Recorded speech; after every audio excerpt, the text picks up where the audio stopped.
I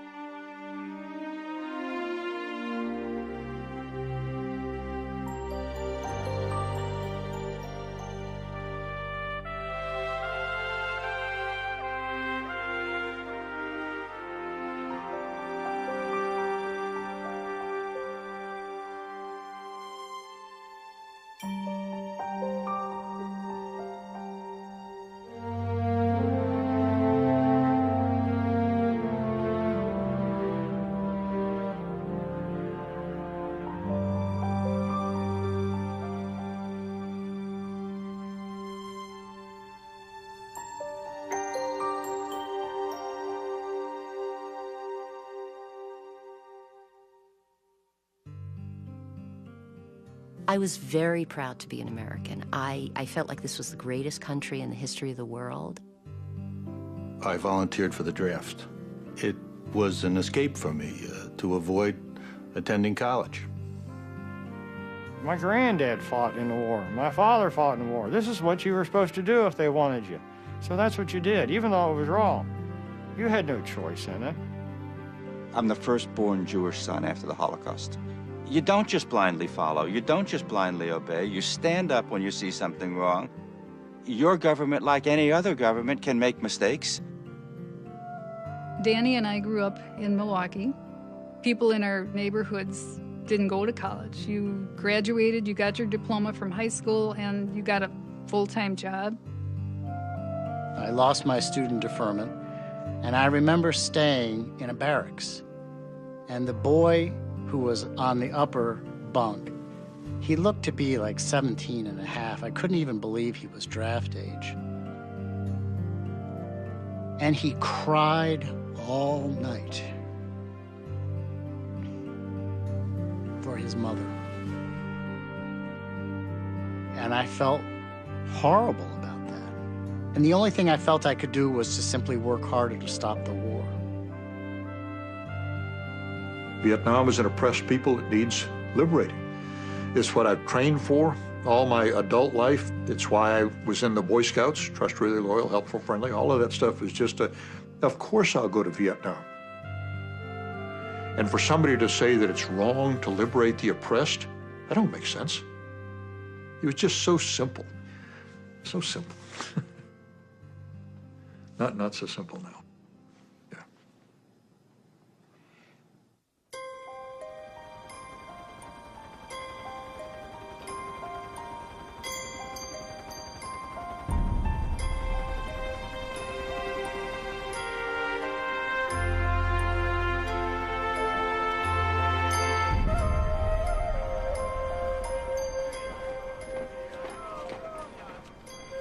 We were informed that we were going to be in the Black Lions Special Unit.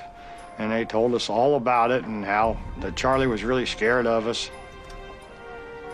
They had us pumped up the fact that we thought that we were invincible. You know, you were 20 years old and you were bulletproof. Well, maybe. Basically, I don't think I give a shit about communists. Hey, if we're fighting communism, I don't care if you're fighting against flamingo dancers, okay? We're gonna do whatever the government says. They own me. I gotta do it. I was older. I was 23 years old, but the majority of the people that were there, the kids, you know, to me they were kids, 18, 19, cherry boys. Some had never been with a woman. These were some great guys. They become your whole world. They're more important to you at that time than your family, because you know that they're going to be with you tomorrow. LZ, is that big hill mass over there that has a mountain? We trained hard. I taught a lot of the classes myself. They were good and they were bright. It was like I didn't want to go to sleep at night. And when I would sleep, I'd wake up and think, Jesus Christ, here's something we could have added. The first day when you're standing there, it starts to rain, and you see some shuffling around like, wait a minute, what do you guys think? We're going to go inside? What the hell's wrong with you? It's raining. So what? That develops into you've been shot in the arm. So what? Your buddy's been killed. So what? They got better and better and better. I was so goddamn proud of them. All I wanted to do was make a better company. All I wanted to do was make a better company. My Lacey, every day I can see my company get better and better. There's been quite a shift of people in our battalion. No one has thought too much of our battalion commander, and last night he finally got relieved.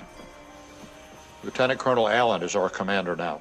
As far as I know, he seems like a fine man.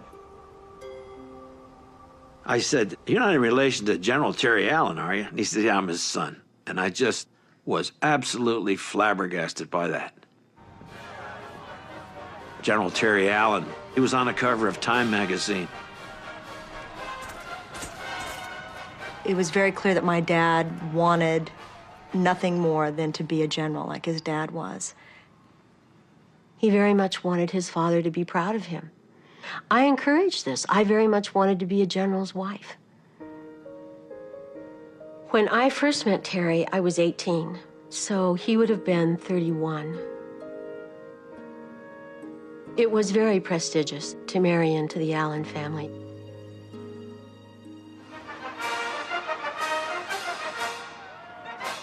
And in El Paso, there was no question that the war in Vietnam was a good thing.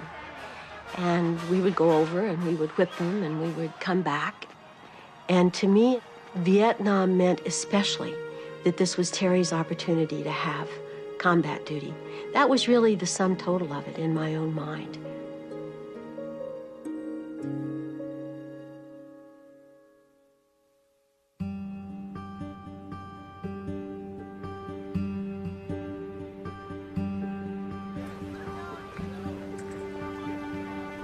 When we returned to school in the fall of '67, a lot of things had changed since the spring.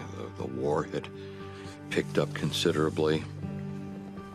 People were getting angrier and angrier and angrier about the war and the draft and the news that they were seeing, the images on television, the level of violence, the body counts, the bombings.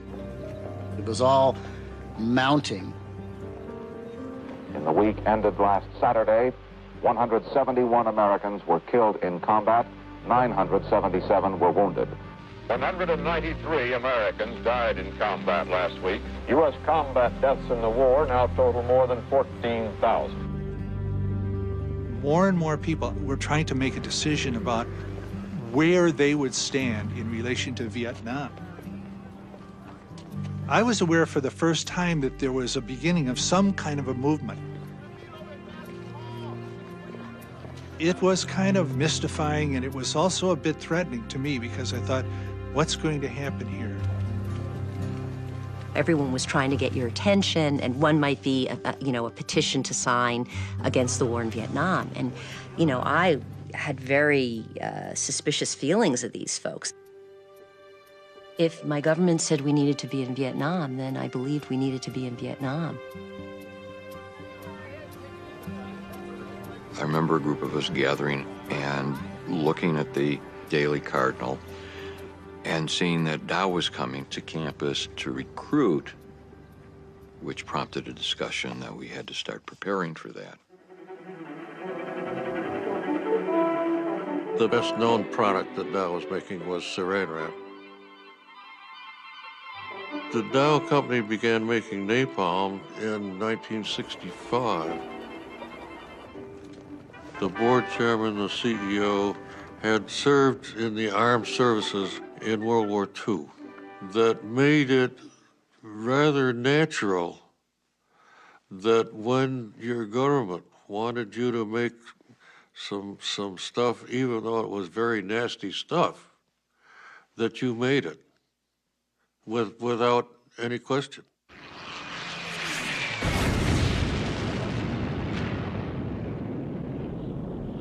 Napalm was this hideous jellied gas burning at 2,000 degrees Fahrenheit.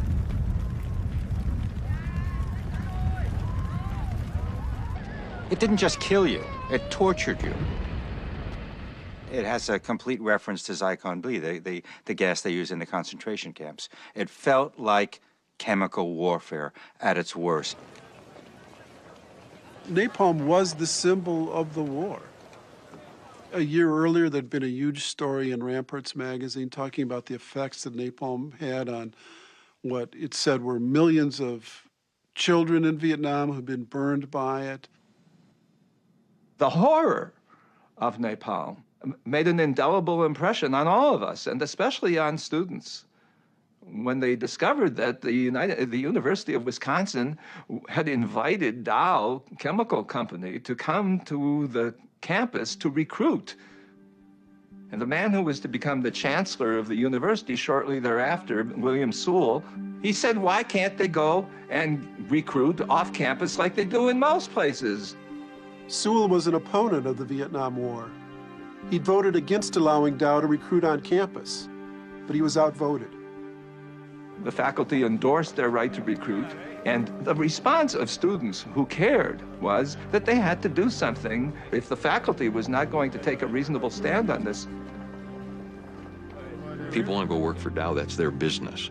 However, to use the university buildings to, in effect, provide a subsidy to Dow by providing them the space, we thought was absolutely wrong. I didn't want to see any more Vietnamese children running around with their clothes burned off.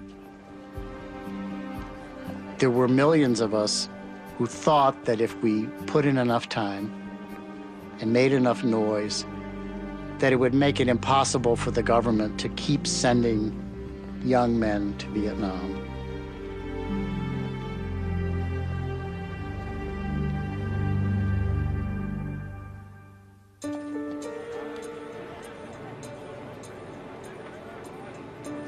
In the fall of 1967, there were nearly 500,000 American troops in Vietnam. General Westmoreland, the commanding general, wanted another 100,000 or more, thinking that they could win the war through battles of attrition. Lyndon Johnson wanted body counts, and the pressure was flowing down on all of these battalions, like the Black Lions Battalion, to just go out into the jungle, search out the Viet Cong, and destroy them.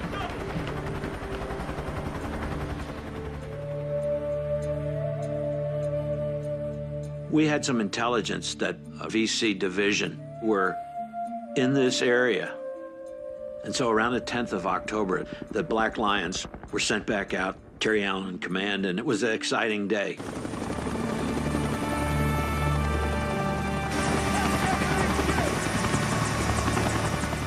You would be out searching for base camp, searching for the enemy, and then at night you would come back to what was called a night defensive position.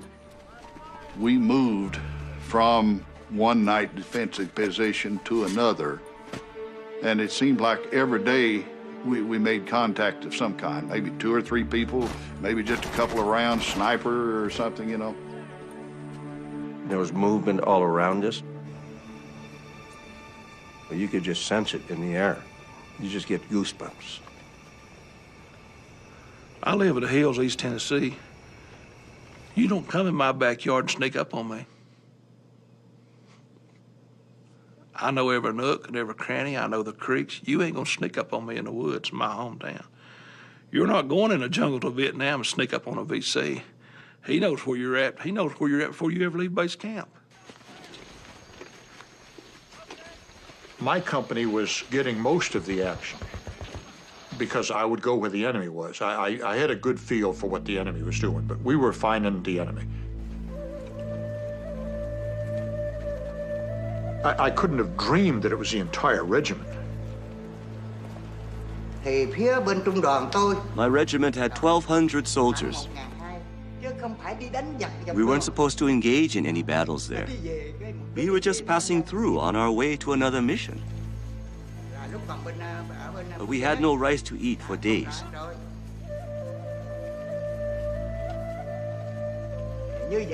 We heard if we came to this area, they might have rice. But when we got there on October 15th, we found that this unit had no rice for us either. They told us to wait a few days. We dug bunkers in case of attack.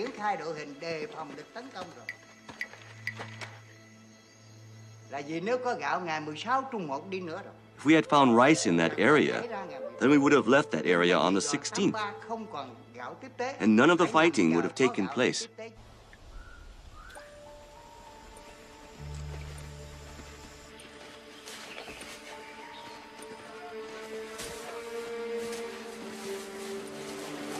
It's a big, hot, murderous jungle, and somewhere in here are hundreds, maybe thousands of communist troops.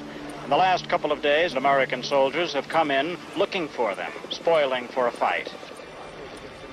There was a feeling from General Westmoreland all the way on down, like we were doing an awful lot of work and not getting much return.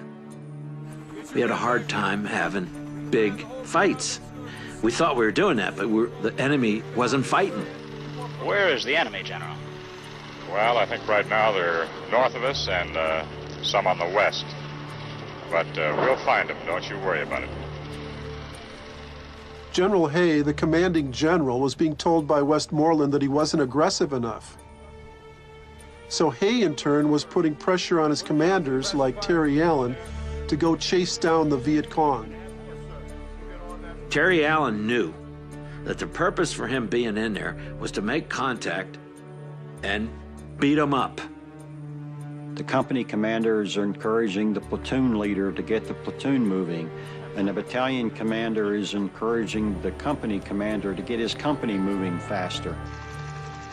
Colonel Allen, he's up there flying around a little bubble chopper, and he'd say, pick up the pace, you're going too slow, and you're carrying 50-pound packs and not knowing when somebody's going to ambush you.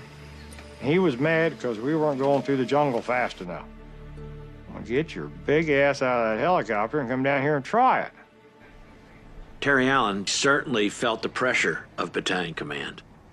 The guy before him had been relieved of command, and he certainly didn't want to get relieved of command. By this time, we had become confidants, you know what I mean? He was telling me stuff that he was thinking about.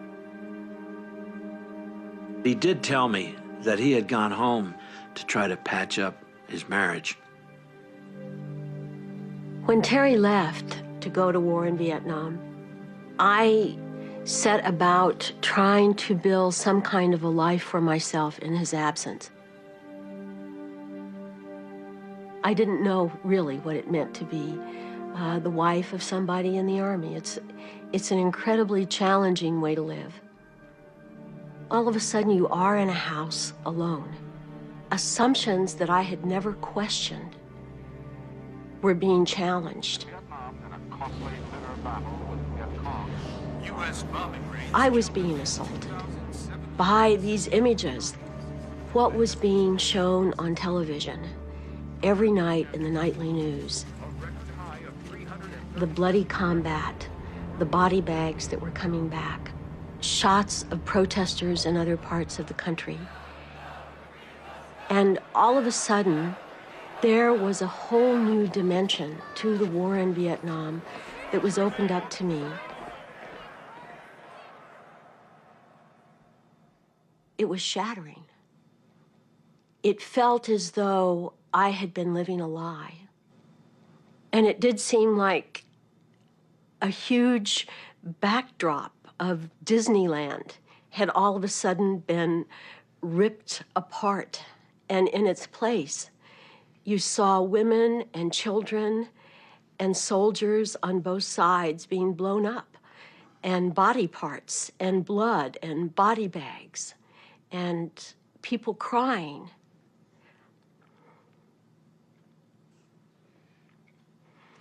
And you had to ask, what is my role in this? What have I done, or what am I doing that is keeping this going?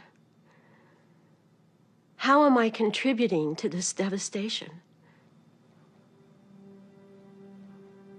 And so I began to doubt what it meant to be a military wife.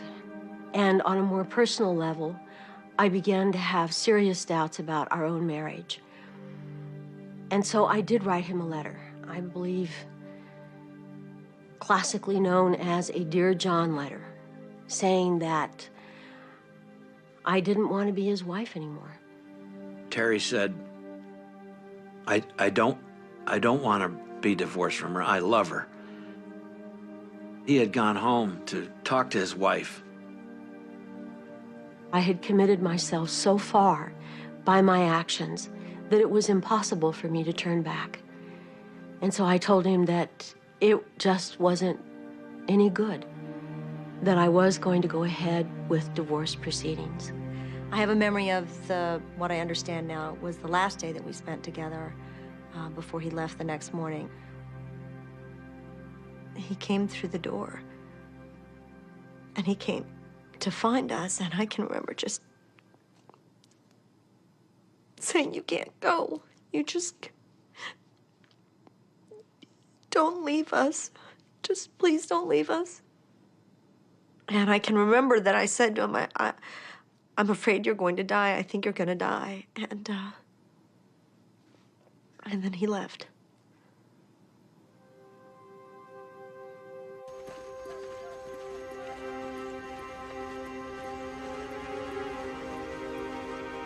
On the 16th of October, Delta and Bravo companies went into an area where they thought they were going to make contact, and they did. It was beautiful. The fire was perfect. Everything was just perfect, perfect, perfect. We're beginning to see more enemy, and the bunkers that have been very carefully camouflaged, when you fire at them with machine guns and it knocks the stuff away, it became clear that we are on the edge of a base camp. Now, we didn't know how many were in there, but we knew we were getting to a vital organ, if you will.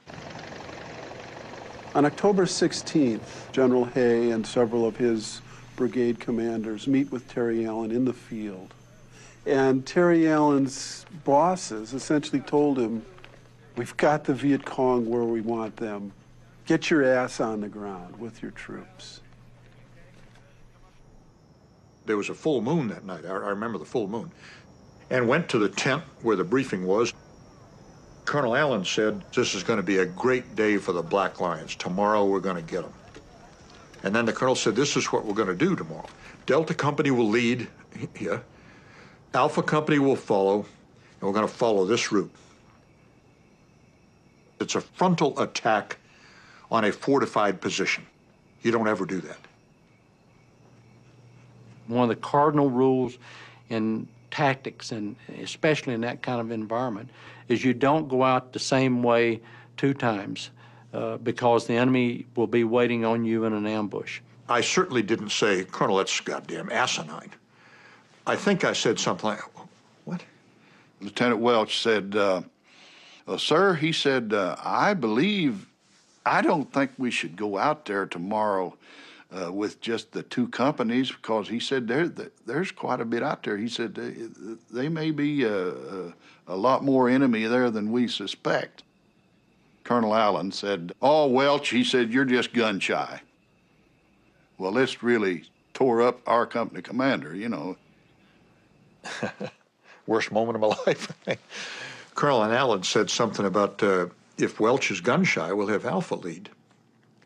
And he used that word, I believe, gun shy, not coward, but gun shy. And Alpha Company commander, who was right here, Jim George, okay, he'd never been in a fight. The deal in the Army is that you go into a meeting, you state your disagreements, but when the boss says this is the way that it's going to be done, when the meeting's over, all the subordinates walk out and say, "This is the way we're going to do it." And it just was no communication. We didn't have a discussion. There's no communication. And I said, "All right, sir, Black Lions." Yeah.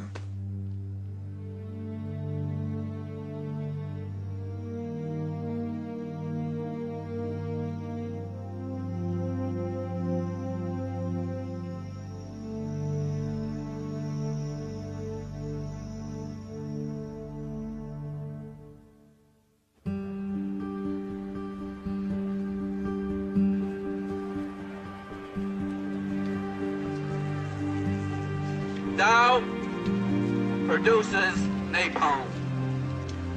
And I ask you to think it over, to go to your newspapers, explain what your position is. They don't understand you. They don't understand what kind of weapon this is. It gets back to the question of, do we have a responsibility to stand up at some point and say, wait, no, this is wrong. And if we say no enough times in these instances, maybe we can have an effect. This demonstration was going to be different. There was going to be an escalation of tactics and an escalation of personal risk. The goal was to obstruct the recruitment by Dow of students who were looking for jobs after graduation. And we knew that that was a violation of the law. You might end up in jail. You could find yourself expelled from school. And in those days, you know, expulsion from school could be a ticket to the war. We knew, of course, there was going to be a demonstration in the Commerce Building. But I think there was a strong feeling that, well, if they want to block it, let's just let them block it for a while and see if we can wait them out. I did notice that there were some legislators over on the side observing this, and I thought to myself, this is not going to go down well with them. And I felt that there was going to be a reckoning at some time in the future. The University of Wisconsin was a short walk from the state capitol, where the legislature and the governor met daily. Governor Knowles was on the telephone excoriating the chancellor of the university, William Sewell, for not taking action against these disruptive students. There was sort of an unwritten expectation that Madison police would take care of patrolling Madison, and that the University of Wisconsin police officers would take care of the campus. Most of the city cops were from the east side of Madison, the working class side of town. To them, the university on the west side was a foreign world. We would run into students on State Street where a person like me who's from a farming community began to realize that there was a different society out there as far as students. A lot of them from the East Coast, a lot of money, new cars, nothing they couldn't buy. I used to ride the bus to work, and there was this one guy who would get on the bus, and he would just condemn and scream and holler about the government and about how mean they were. And I just looked at him, I said, you know, if they ever wanted to drop the atom bomb as a test, they could drop it right on top of the university. I wouldn't give a shit. He never said another word. They were young and dumb, you know, and they didn't really have any idea what they were doing, and they thought this was a way for them to show their patriotism, and it wasn't. If you want to run this by anarchy, which is what they were trying to do, then you have a fight on your hands.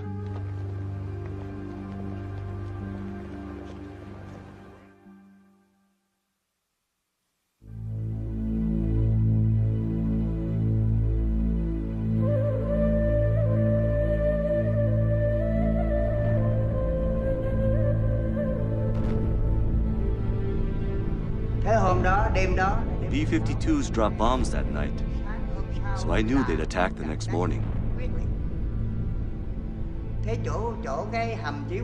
Where I was, there was one lone tree left standing. On this tree, a monkey kept climbing up and then halfway down the tree. The soldiers asked for permission to shoot the monkey because they hadn't eaten for 5 days. I thought of the monkey, how similar its situation was to ours. It just wanted to live, like us. I ordered the soldiers not to shoot it.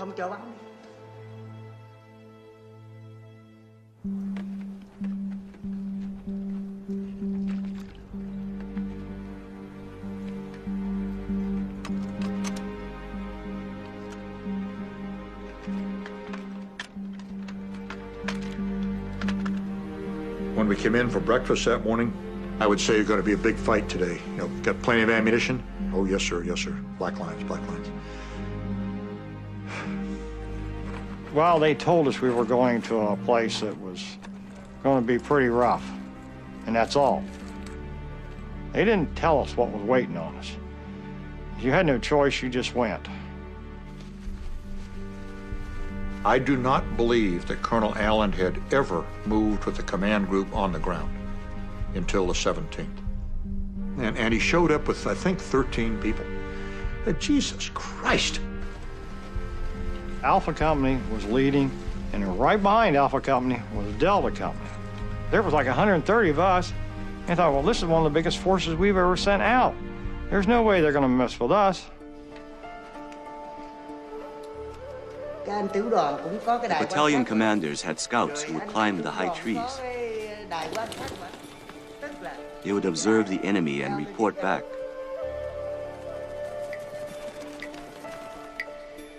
They tapped the trees to let me know they received my orders.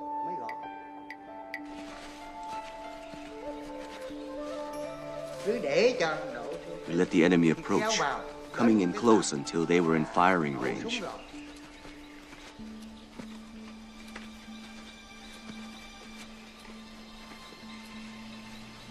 I happened to see a tree move to my left front. I don't remember who was sitting behind me, but I did tap him on the shoulder, and I pointed to the tree, and I took my M16 and I put it on automatic. And then he looked at it and he goes, oh, there's nothing there.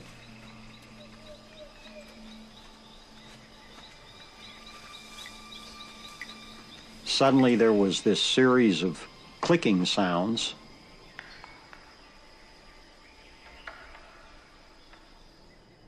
And then the battle started.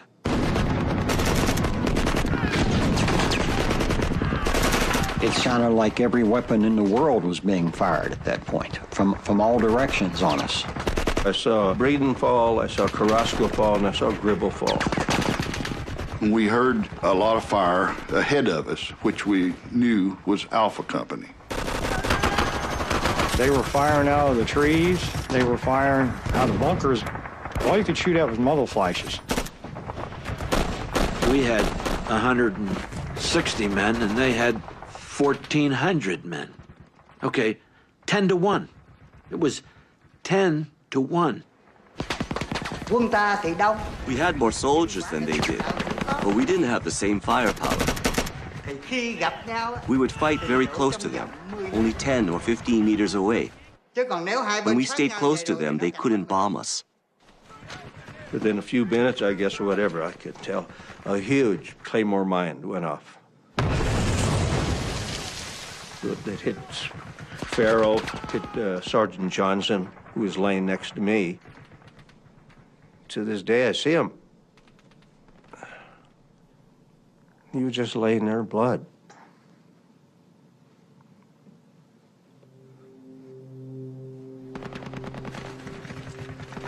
Alpha Company disappeared. And now the firing was directed against us, against Delta Company. At that point, we brought in the 3rd Battalion. So we had the enemy on 3 sides. But it was the second bunch of firing that started killing my guys. All right, I need a perimeter set up here, quick. Oh, man. And when I came back to see Colonel Allen, I said, do something.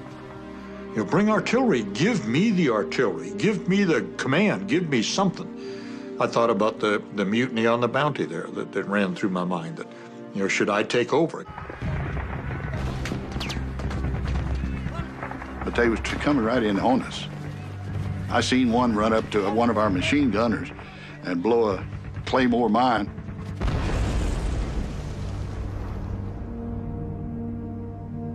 Sikorsky, our machine gunner's dead. Somebody else get the gun, get the gun.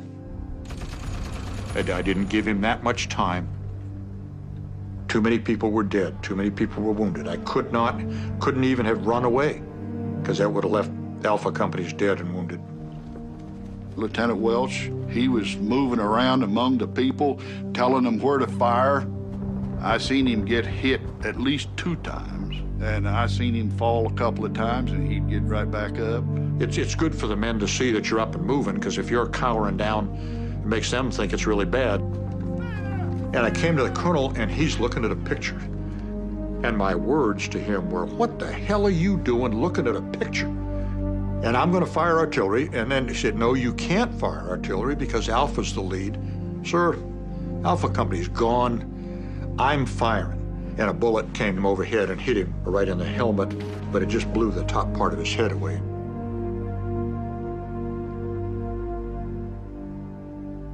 And when he fell forward, he fell like that. And I could then see that it was a picture of the 3 little girls.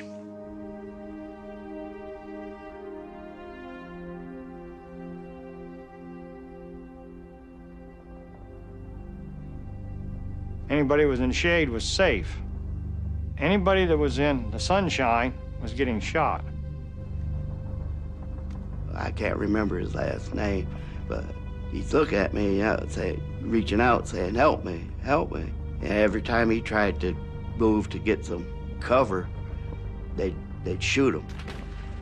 If I got over the fear and felt more braver, I probably could have ran out there and saved his life. You know, be like Superman, you know, just run out, grab him, pull him back.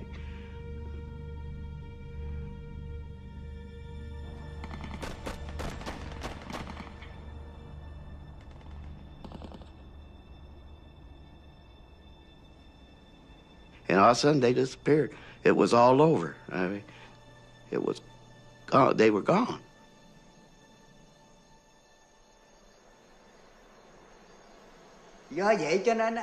When the enemy attacked, we had no choice but to fight them. But we were late for our next battle, so we left.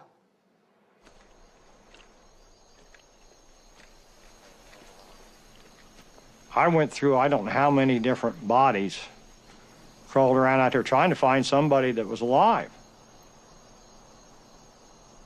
I mean, there was people with no faces, arm, legs missing. I was there when the firing stopped. I do not know when I became unconscious the final time. I looked around and everything was just dead silence. It was such a lonely feeling.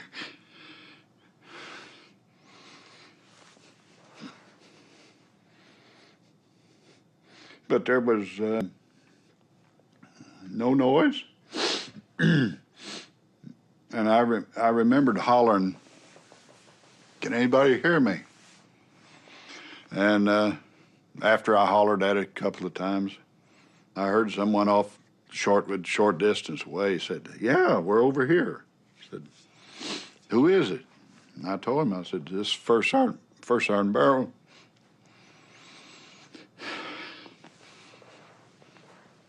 And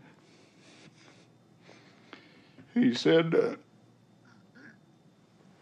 I don't know where he learned this crap. They teach it in the Army. But I remembered him saying, "Who's the President of the United States?" So I told him, and he said, "Who won the World Series?" And then I'm not a sports person. And I remembered saying, "Oh, who the hell knows who won the damn World Series? Who cares?" I said, "God damn it, this is the first sergeant." And I started cussing and going on. And then I heard another man that was with him speak up and said, yeah, said, "That's First Sergeant." 142 Americans went out.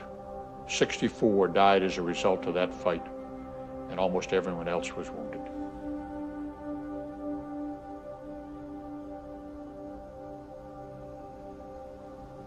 We were just massacred. Just massacred. And my men, what can you do? You know, just massacred.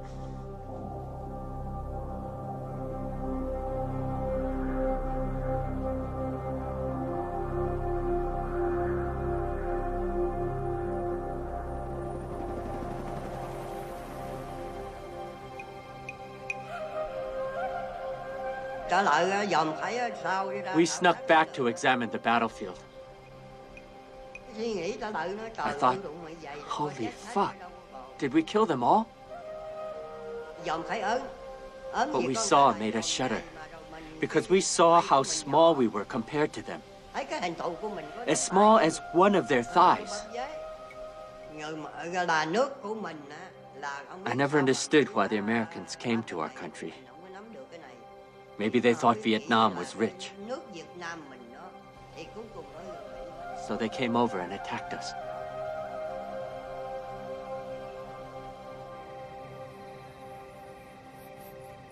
On October 17th, I went to bed, and I woke up with the most intense dream that I thought it was real. I heard my brother calling my name, and the vision that I saw, he had his arms out, and when I looked at him, there was a giant hole in his stomach. And it was just so real. And that nightmare just scared the daylights out of me.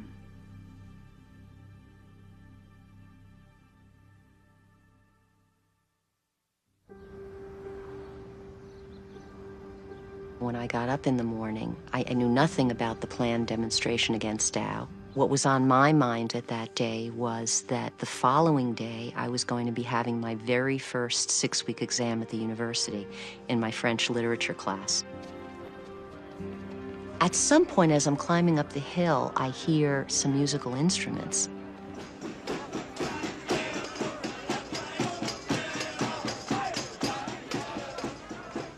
In front of the Commerce Building, there were a group of students, and they were chanting and they were walking around in a circle.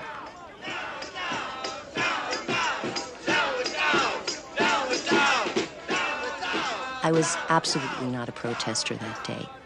I felt angry at people who were against the war and antagonistic toward people who were actively protesting the war. The decision was made to peacefully sit in and obstruct, block the interviews, stop them from happening, not allow Dow to recruit. So we marched into the hallway. There were hundreds of us.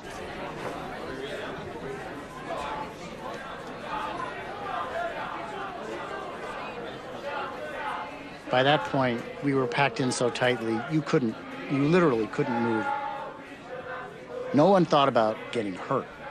We were there in the spirit of the civil rights movement, nonviolent protest. You submit to arrest, you're making a personal commitment and a moral statement. There was always this sense that the campus was a protected haven of free speech, apart from the rest of the city. But Chancellor Sewell was under enormous pressure, and he had no idea how to defuse the situation. He called the chief of the Madison Police for help. It was the first time the Madison Police had been brought onto the university campus.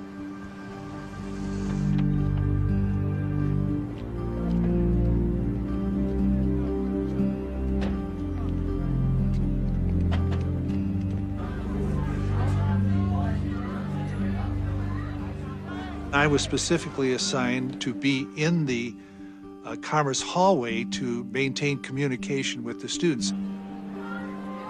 All of a sudden, there was an electric tension in the hallway. And a fellow named Billy Simons came up to him, and I know Billy from the time he was a freshman. He said, "Dean Sipperly, there's police out by the Carolyn Tower." And I saw the Madison police officers out there. We didn't know what to expect. We just knew that there was only about 30 of us, and we were way outnumbered. I was in my office working on my research when a number of students barged through the door and said, Professor Zeitlin, you've got to come. The police are massing outside of the Commerce Building. It looks like they're going to go in there and they're going to start beating up students. So I dash across the street to the Commerce Building, standing there wearing helmets and carrying billy clubs, really prepared for war, were the police from the city of Madison. I dashed to Bascom Hall to see my senior colleague, the new chancellor of the University of Wisconsin, a man for whom I had the deepest respect, a close friendship, William Sewell. I dashed in there. I said, Bill, you don't know what's happening. The police. He says, I do know what's happening.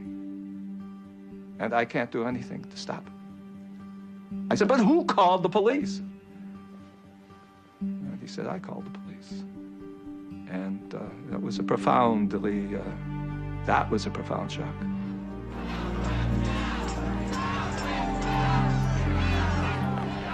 The university wanted us to go in and clear the building. And they didn't say how, they just said, we want them removed. And we said, fine.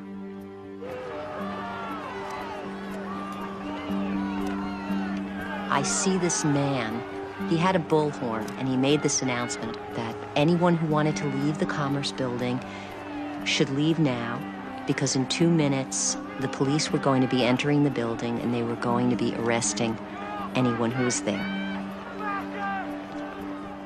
But the thing that happened was that I don't think even 10 or 20 seconds elapsed when all of a sudden the police stormed the building. And I remember they had these billy clubs and they were breaking the glass doors of the Commerce Building.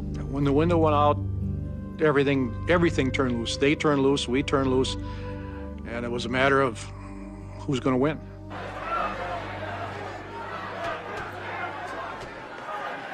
A new sound emerged out of the commotion. It sounded like somebody breaking watermelons with a baseball bat. That was pretty frightening because we were trapped and this sound was approaching. Just in an instant, they came at me and grabbed me. They just proceeded to alternatively club me. And somebody just whacked me on the base of the spine. You either grab somebody, you hit somebody, you knock them down, and you step over. The line behind you picks that guy up, throws him back to the line behind, who takes him and throws him out the doors that we just came in. Literally, we had stacked up bodies, like cordwood, between the doors.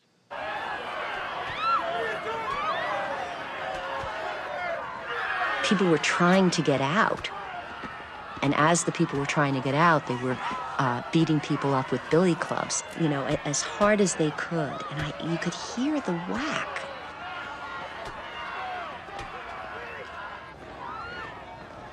"65 people were sent to the hospital. It was the most brutal and violent thing I had ever witnessed in my life up until then, and continues to be the most brutal and violent thing I have ever witnessed in my life. These officers were pissed. I mean, there's no question that they wanted to inflict some damage. I mean, they were speaking through those clubs. The authorities seemed not to be interested in arresting people as much as they were interested in attacking the demonstrators. And it wasn't revenge on anything.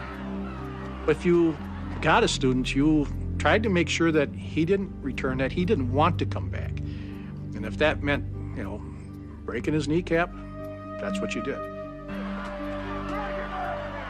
Police were yelling and they were smashing the kids. It was horrendous, you know, and I'm standing outside of the building and then I was naive enough to say to them, I'm a member of the faculty, my name is Professor Maurice Zeitlin, and while I'm giving this silly speech to the police, a police officer swung at me, students jumped on the police officer, there was a melee, I was on the bottom of this, and I could actually hear the thud of club on body.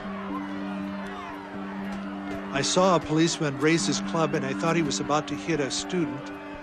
And I couldn't help myself, I just grabbed him. He had a face mask on, and it wasn't until I was inches away from his face, I realized he was a person that I had gone to high school with.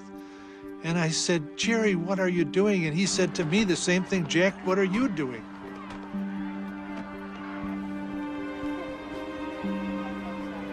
all of a sudden there were about 4,000 people watching the scene because people were either coming to class or leaving class.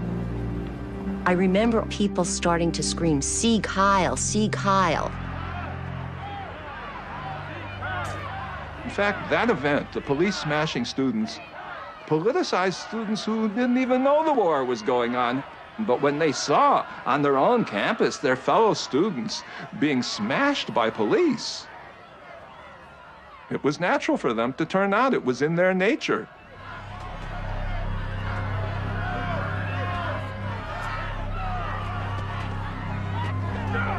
I mean, the crowd just seemed to swell. Bricks were coming, rocks were coming, spit, anything you could think of. I'd never seen the hate that I saw on these kids' faces, you know, towards us.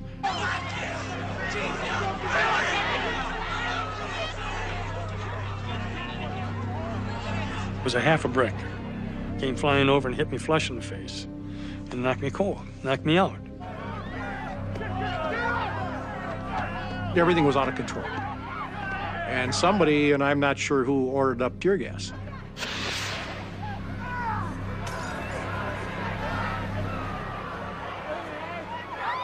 And all of a sudden my eyes started stinging, and there was this odor, this funny smell. And it went into classrooms, and, you know, there were professors stumbling out of buildings who had been tear gassed. My head was just spinning. I thought everything had changed. Everything was different now.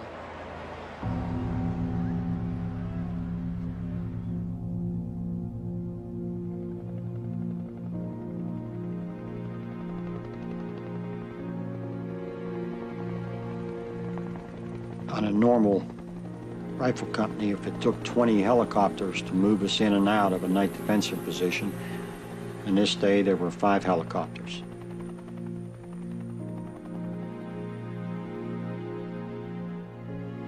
And this sergeant was standing there, this grizzled sergeant, and the tears were just running down his face, and he said, "My God, sir, is that all that's left?"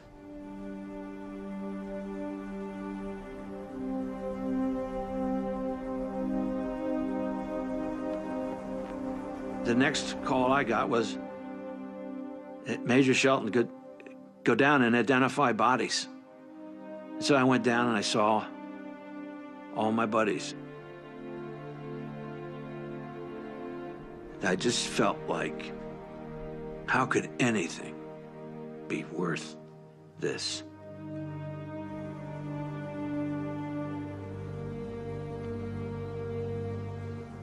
And some of these body bags, they were just parts.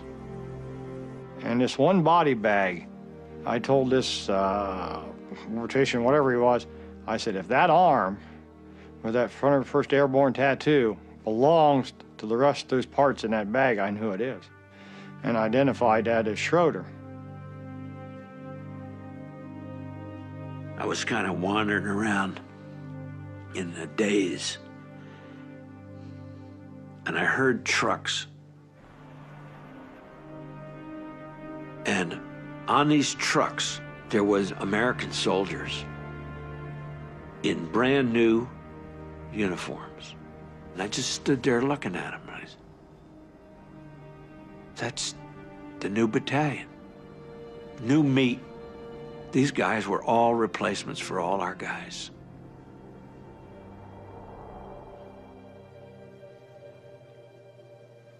I remember waking up on a table. I'd been shot in the left arm, I'd been shot in the chest, I'd been shot in the right arm, and I had been shot in the right leg. Everything had been shot except for my left leg.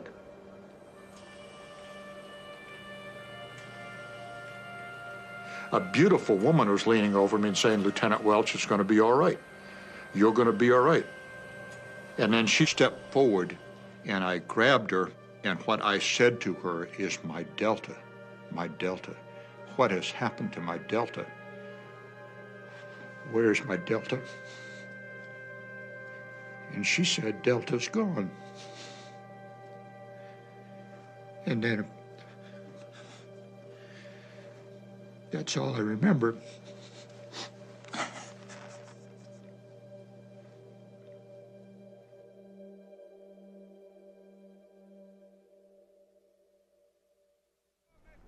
In the search and destroy operations that characterize the war in this part of Vietnam, it's usually a case of search and not find. This time, practically by accident, the Americans and the Viet Cong did find each other.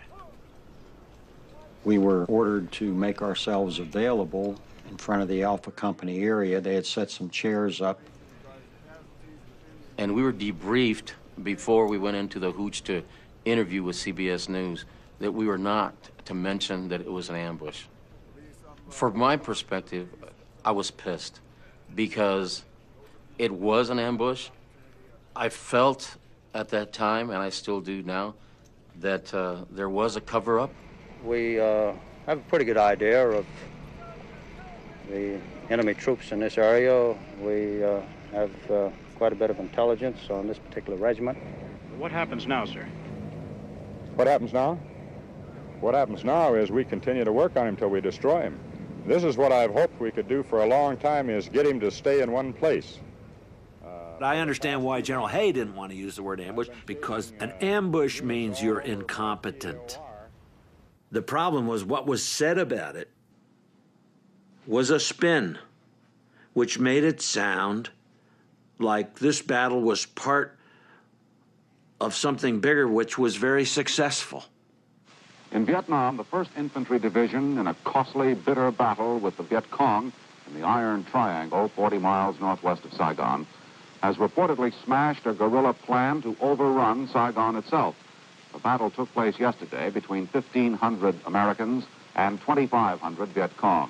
Before the fighting ended, 58 Americans were dead, including Lieutenant Colonel Terry Allen, Jr., son of the World War II general who commanded the 1st Division in Europe. It was a total fabrication of what really happened. It kind of like it showed like a victory. The Americans held them off, 103 enemy killed and all this stuff, and that haunted me. I'm not a cynic,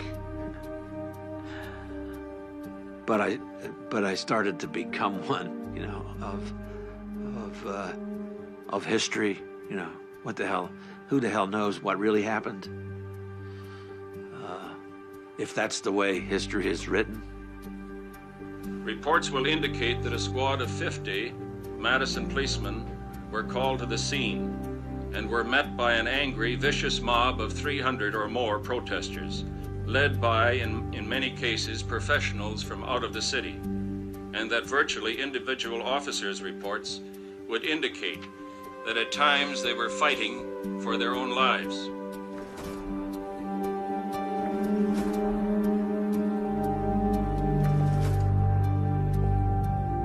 In the days after Dow, the newspapers came out with stories that essentially blamed the students for what happened and blamed us for provoking it and causing it and for attacking the police and, you know, making them have to defend themselves against us. And it just added to the credibility gap that we already felt with all of the institutions of authority. Is this going to be a recurring thing, do you think? Do you see any end to this type of thing here? I certainly hope that it is not a recurring thing. However, when we are warned in advance that people are going to disrupt, we have to try to prevent that disruption. It just blew my mind. It just shocked me that the university, as I saw it, had taken sides. You know, they were with Dow. They were with war profiteers. They were with weapons makers. You know, they were really part of the war.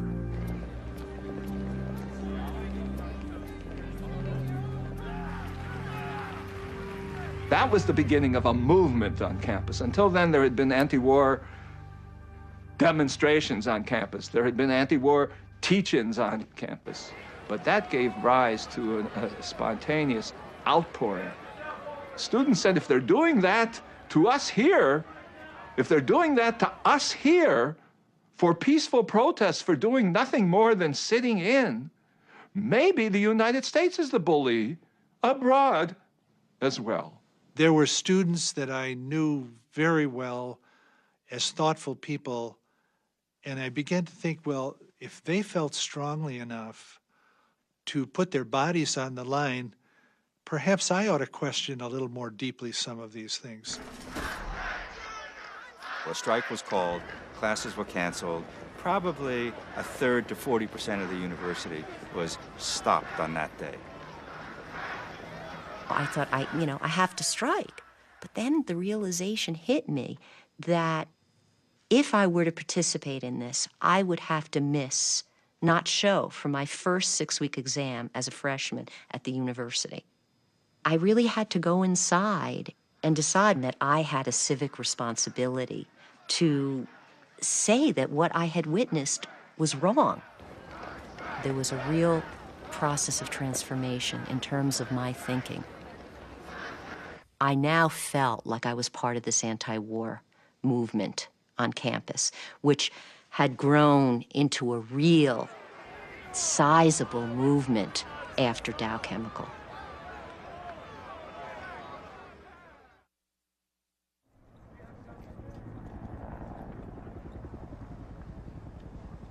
October 22nd. Dear Arlene, hello, baby. How's my girl? I'm much better. The doctor sewed up my wound this morning. This afternoon at about 5 p.m., General Westmoreland came and presented me with the Purple Heart and congratulated me for the Silver Star. They had television cameras and lights, too. I wonder if anybody saw me at home.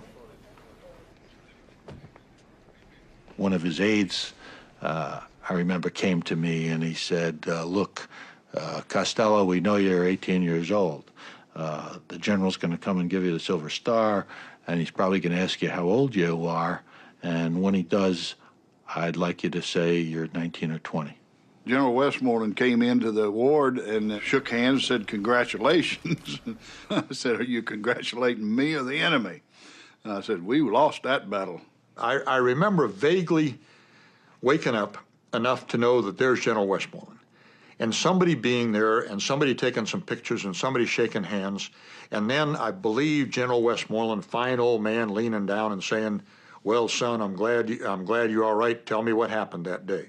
And I said, sir, I said, we got ambushed. Oh, no, he said, no, he said, that wasn't no ambush.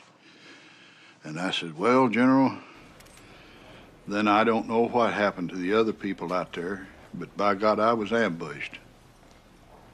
And I recall then that I said, sir, I will tell you what happened today. The goddamn Army is fucked up from the President of the United States on down, and my boss, the Colonel, and I'm glad he's dead. A deep anger, still less, towards the Army, the organization, the government, the President of the United States. Just, look what you've done. Look what we've done.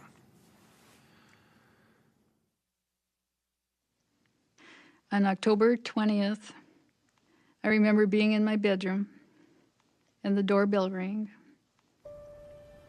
And I peeked out and I saw a soldier in uniform.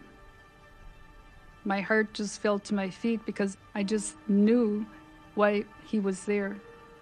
My head went blank, and I remember just being so cold and shaking and just holding my arms real tight. I didn't want to hear it. And I do remember him saying, killed in action. And my dad was yelling from deep in his heart, oh God, no, not Danny. Why couldn't God take me instead?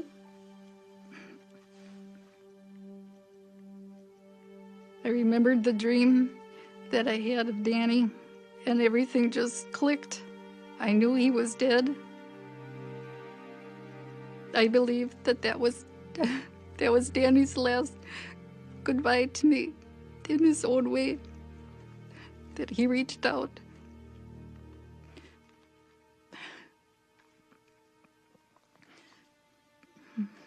And that was our final hug.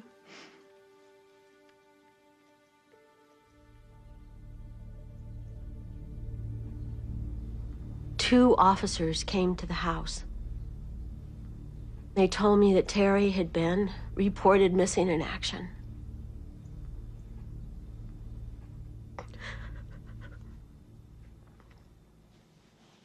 I started screaming at the officers. And I told them that they were lying to me and that I knew that he was dead.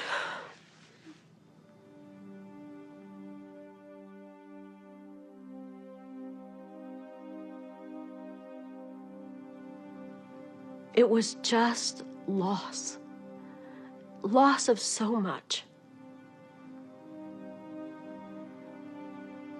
Not the passing of someone that we could say died in a way that clearly was going to bring about some greater good. It was just loss.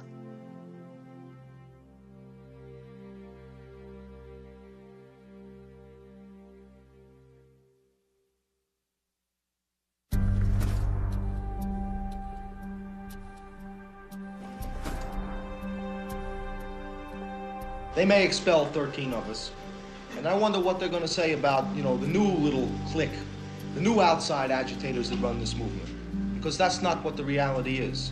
The reality is that there's a very real social movement in this country. Starting on Monday morning at 10 o'clock, we're going to call in witnesses, and they will be asked to testify, and if they don't testify freely, we will be subpoenaing them. We can assure anyone that it's not going to be a witch hunt. The administration at the University of Wisconsin wanted to punish the students, not just for sitting in, but to punish the students precisely because they were taking positions which they vehemently opposed. And Bill Sewell got trapped. To me, that was a very profound lesson, how men who oppose the policies of their government nevertheless find themselves upholding those policies in practice by virtue of the position and the pressures put upon them. I came to interview Bill Sewell 35 years after the event, and the pain was still there.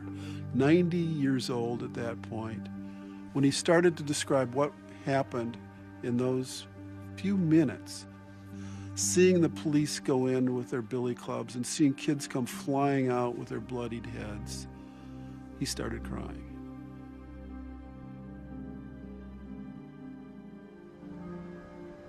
I went to Mass that Sunday, and the priest was giving his homily, and he said something about, well, maybe, the students have something to say, and we should start listening to them. He got up and walked out. I remember the priest very well. I don't think I ever spoke to him again. I didn't think they, you go to school, you got nothing to say. After October 18th, rioting in Madison became a routine thing. We were going through $50,000 of gas a week. We had sometimes lit up the streets to the point that it looked like a fog. We said, hey, they're trying to take over my country, and I'm not going to permit that to happen. The Dow demonstration is the first violent anti-war demonstration to take place on a university campus. Now, in the next 3, 4, or 5 months, once you hit 68, everything is going to pop. But I think Wisconsin is the first, and Dow was the bell. The anti-war movement from that point on just grew larger. A few days after Dow, there was a protest in Washington, really the first massive anti-war protest at the Capitol.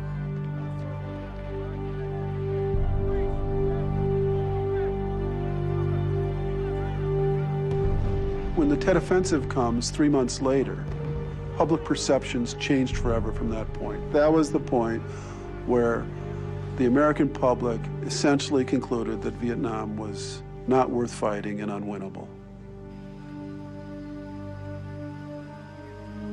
From the time these black lions were killed that day, from the time of that protest in Wisconsin, the people responsible for the war essentially knew that they couldn't win it. Well, it went on another 8 years, and that's another part of the tragedy.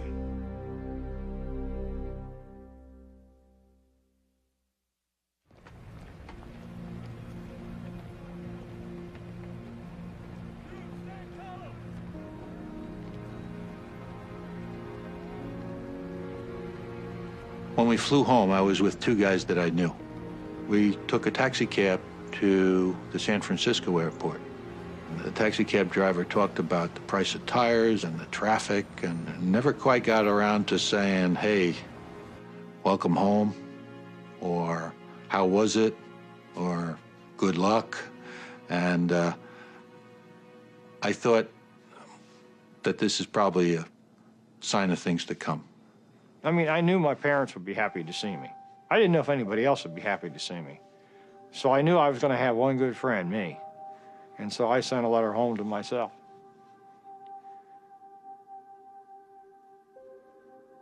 And I actually opened that letter when I got home. I mean, there wasn't no brass band waiting on you. Nothing. You weren't a hero. You lost the war.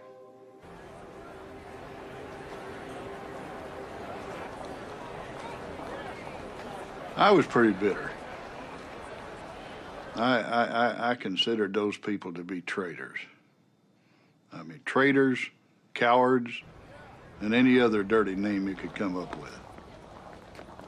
As far as I'm concerned, they can line those people up and shoot them right between the eyes. That's pretty hard to stand, but that's the way I feel about it.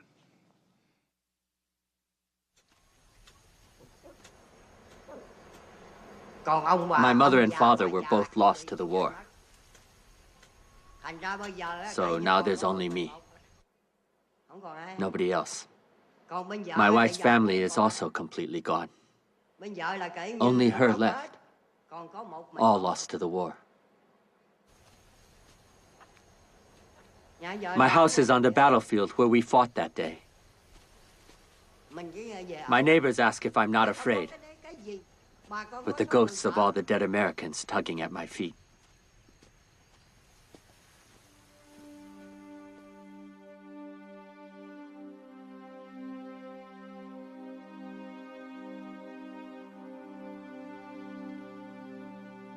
You know, nobody gives up their life for their country.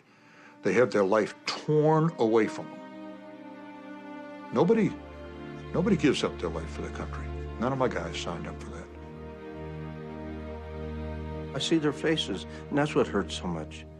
You know, they're so young, to die so young for a needless cause. It's a high price to pay for something that's wrong.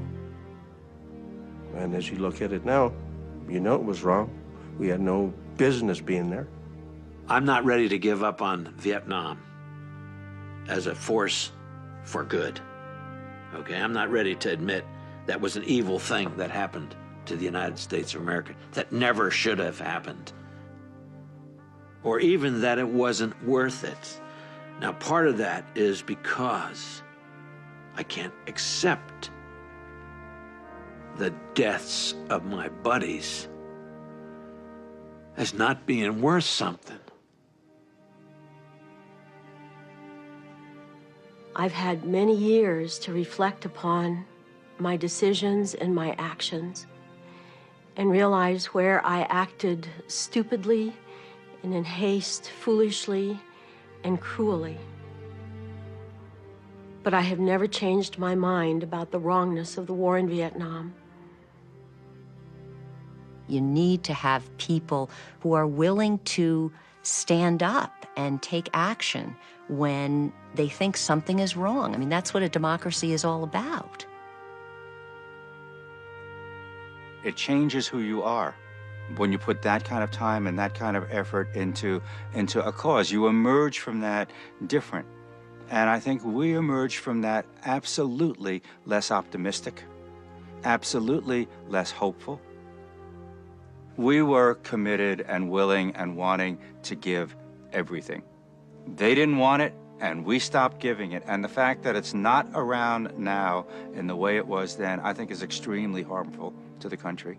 I think every country needs the kind of idealism that we had.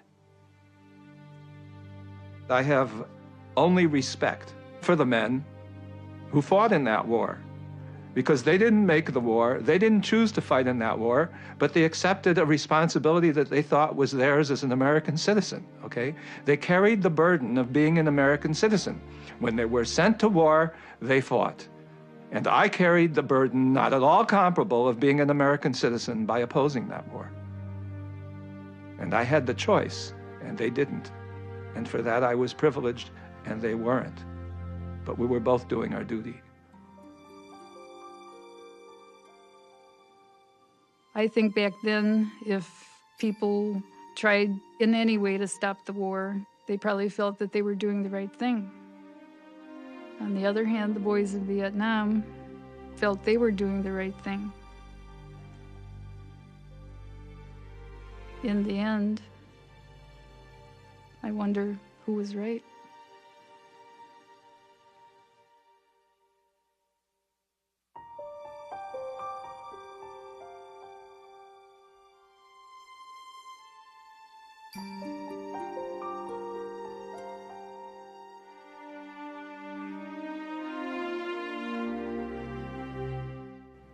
Next tonight, an intimate psychological profile and the driving forces behind one of America's most controversial presidents. Stay with us for Nixon in the Den.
I was very proud to be an American. I felt like this was the greatest country in the history of the world.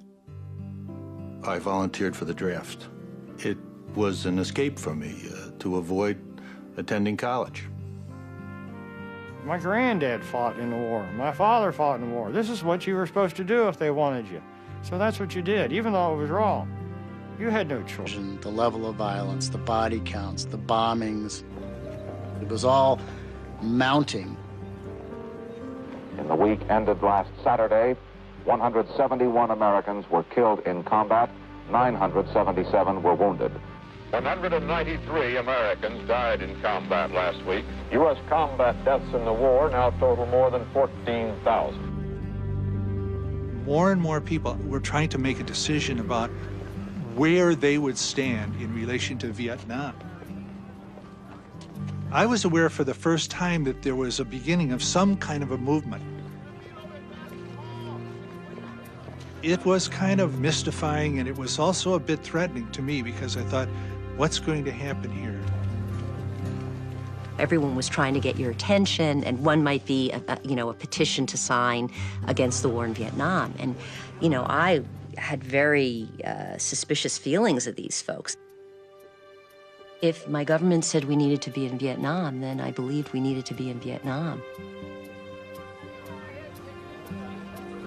I remember a group of us gathering and looking at the Daily Cardinal and seeing that Dow was coming to campus to recruit, which prompted a discussion that we had to start preparing for that. The best known product that Dow was making was saran wrap. The Dow company began making napalm in 1965.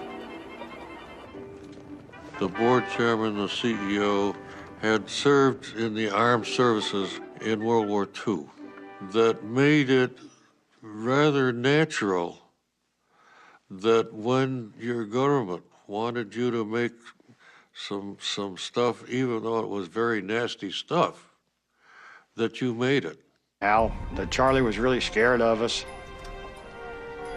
They had us pumped up the fact that we thought that we were invincible. You were 20 years old and you were bulletproof. Well, maybe.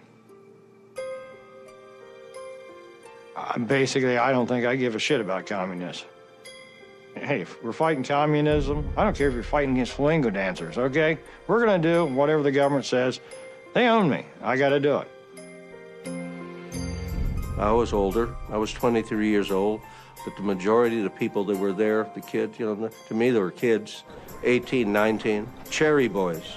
Some of them had never been with a woman. These were some great guys. They become your whole world. They're more important to you at that time than your family, because you know that they're going to be with you tomorrow. LZ, is that big hill mass over there that has a mountain? We trained hard. I taught a lot of the classes myself. They were good and they were bright. It was like I didn't want to go to sleep at night. And when I would sleep, I'd wake up and think, Jesus Christ, here's something we could have added. The first day when you're standing there, it starts to rain and you see some shuffling around like, wait a minute, what do you guys think? We're going to go inside? What the hell's wrong with you? It's raining. So what?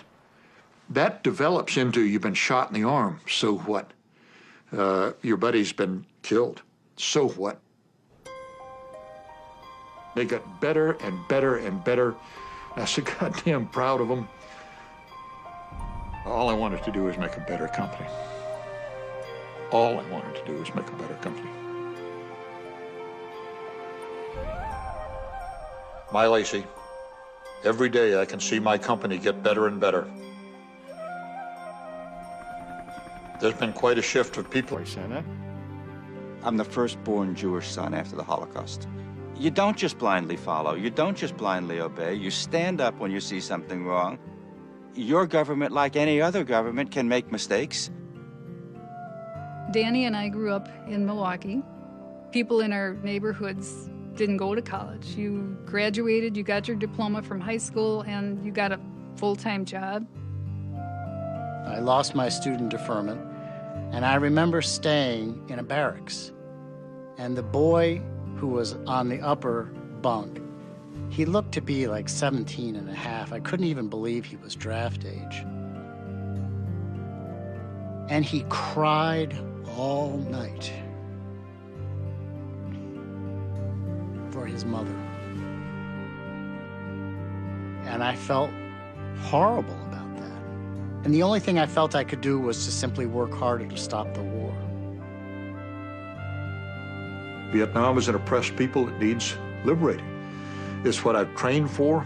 All my adult life, it's why I was in the Boy Scouts, trustworthy, loyal, helpful, friendly. All of that stuff is just of course I'll go to Vietnam. And for somebody to say that it's wrong to liberate the oppressed, that don't make sense. It was just so simple. So simple. Not so simple now.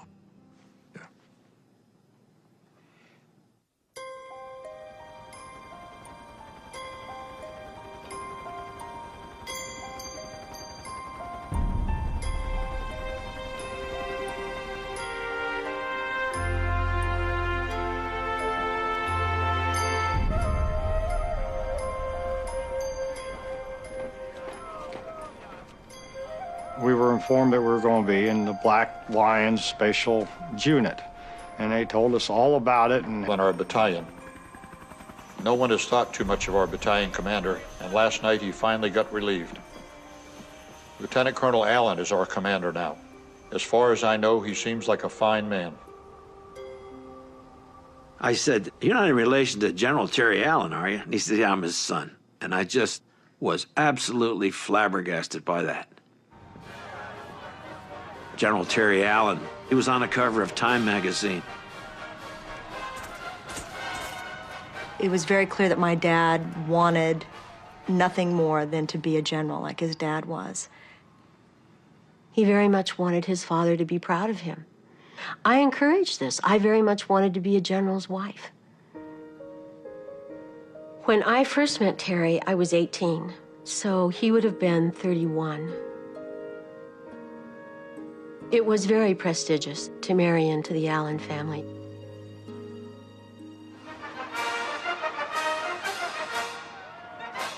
And in El Paso, there was no question that the war in Vietnam was a good thing. And we would go over and we would whip them and we would come back. And to me, Vietnam meant especially that this was Terry's opportunity to have combat duty. That was really the sum total of it in my own mind.